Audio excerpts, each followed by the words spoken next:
that was a step forward by our guys. I mean, I can go through and critique it, but there's some things we can get better at, but it was a heck of a performance, I thought, by our guys. Anyways, with that, time's yours. Let's go first to Sam Mellinger. Go ahead, Sam. Hey, Andy, I wanted to ask you about a couple situational decisions that you had. The 4th and goal early in the game in the first quarter, and then throwing it late when you could have just burned clock. I mean, at least superficially, right? Like one of those is aggressive, one is conservative. I'm just wondering if you could let us in on your thinking a little bit. How much of that is, Mike Frazier and those numbers, and how much is just gut and what you're seeing from the game? Yeah, so that one I just felt like I wanted points coming out of that, and I know they're tough in the red zone, and I just points were important there, especially early, and then the last one was I've learned a long time ago you don't give Tom Brady another shot, so that's why he's the GOAT, right? So don't give him the ball back, and that was the mindset there, and so we got Pat on the move, and we sealed the edge, did a nice job there, and then man coverage with Tyreek and Sam, and they beat it up there, so they did a nice job. Let's go next to Nate Taylor. Go ahead, Nate. Andy, I'm just wondering, from the end of last year, right, when you do the player exit interviews, what was that conversation like with Tyreek on where you thought he could get better, and how much of that was on display today given his historic performance? Well, yeah, you just said it. So, I mean, it's hard to criticize history when it's positive. And he sure did a nice job today, and, to where they doubled him. They doubled both he and Kels at times, both of them being doubled in the same play. So, listen, it's a tribute to him and the hard work that he's put in, and just becoming a better overall receiver. So he was already good, and then he's taken it to that next level. And he's still got a season left here that he's got to keep rolling and getting more opportunities to even be better than he was tonight. But he sure did a nice job, and it was good to get Sammy back through this game. I thought that was important for us as we rolled and keep all those guys healthy. Let's go next to Adam Teicher. Go ahead, Adam. Oh, sorry, I think Adam put his hand down here. Let's go to Dave Scretta. Hey, Andy, you talked about obviously some of the things that they need to get better at, and one of them, I'm sure, is penalties. It's 10 in 2 straight weeks. I know you can say we have to get better, but how do you do that? How do you get better in that area? Well, it was later in the game. So is it because you're trying to make a play, you're grabbing a little cloth on the offensive line? I mean, those are big plays that we took back off and went backwards on. So do we need to move our feet more? Do we, whatever it might be, we'll go through and analyze those and make sure that the guys learn from them and get better. I don't think it's an effort problem at all. I mean, it's probably too much of an effort. And so you can, when you need to back guys down on that, then that's a good thing. And then I think, with 55 hitting the quarterback there, I'm glad he was getting there. And I question. Well, I mean, we'll see. We'll see how the first one sure didn't look like it wasn't but a scrape. And so, I'm just glad he's working like crazy to get home and get to the quarterback, and we'll clean up the other part. It's a good football team. Listen, John and Mike.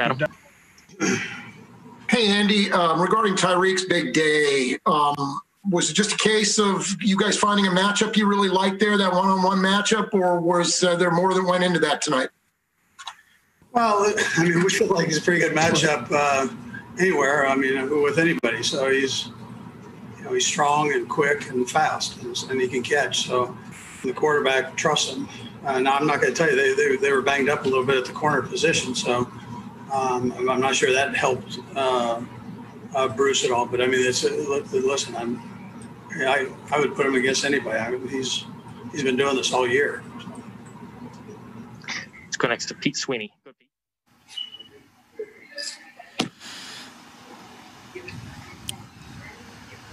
Head coach Andy Reid, the victory over the Buccaneers, 27-24. Chiefs now 10-1 on the season. One of the big reasons, an unforgettable performance by our next guest. unleash the cheetah and let him run. Oh, my goodness. 203 first-quarter yards.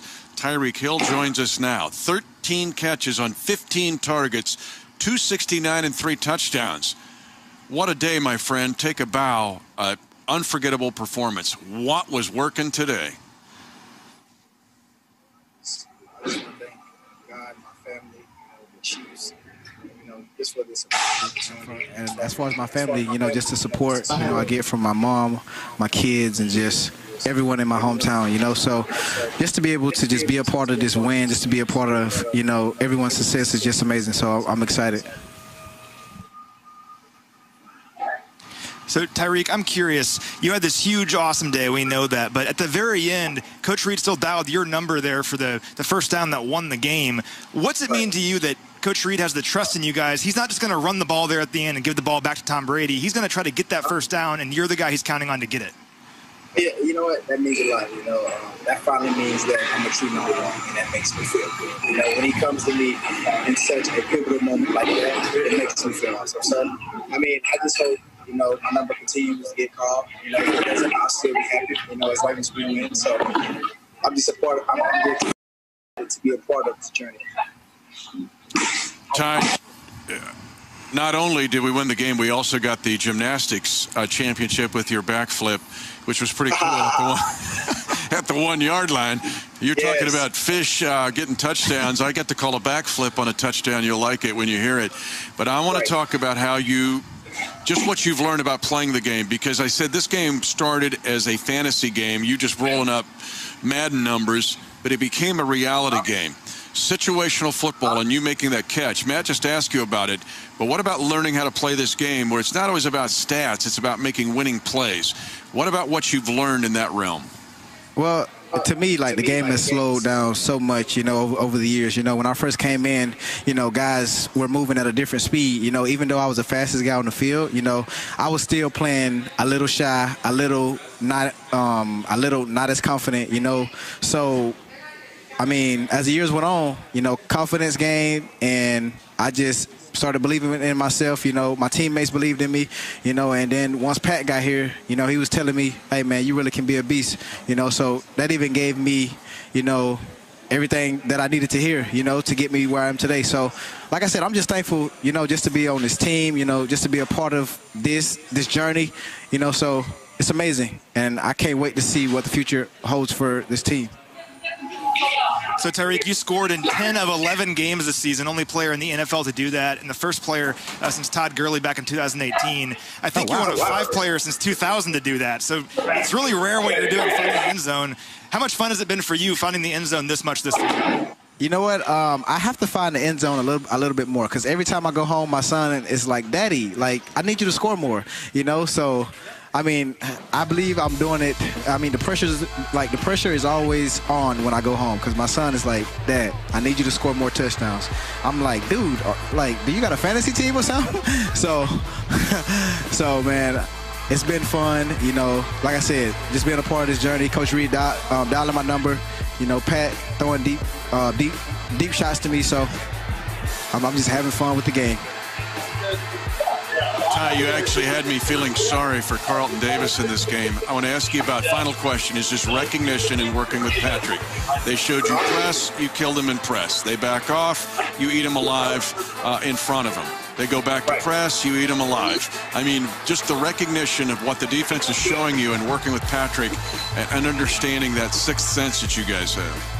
Well, Carlton, he's a tremendous player. I watch film on him, literally every day, because our wide-eye coach was like, hey, Reid, this is the matchup right here. This is the matchup. They're gonna match him on you the whole game. So I need you to know everything about this dude, So, from me watching games, of him throughout the season, he's been amazing. I'm not going to take anything away from him. I just feel like today, I just had the upper hand, and I was able to make a few plays on him. So he's still a great player. He's still a Pro Bowl player, and I believe in my heart after this game he's going to come back and he's going to, ball out like he's been doing. So. Well, Ty, we'll let you go.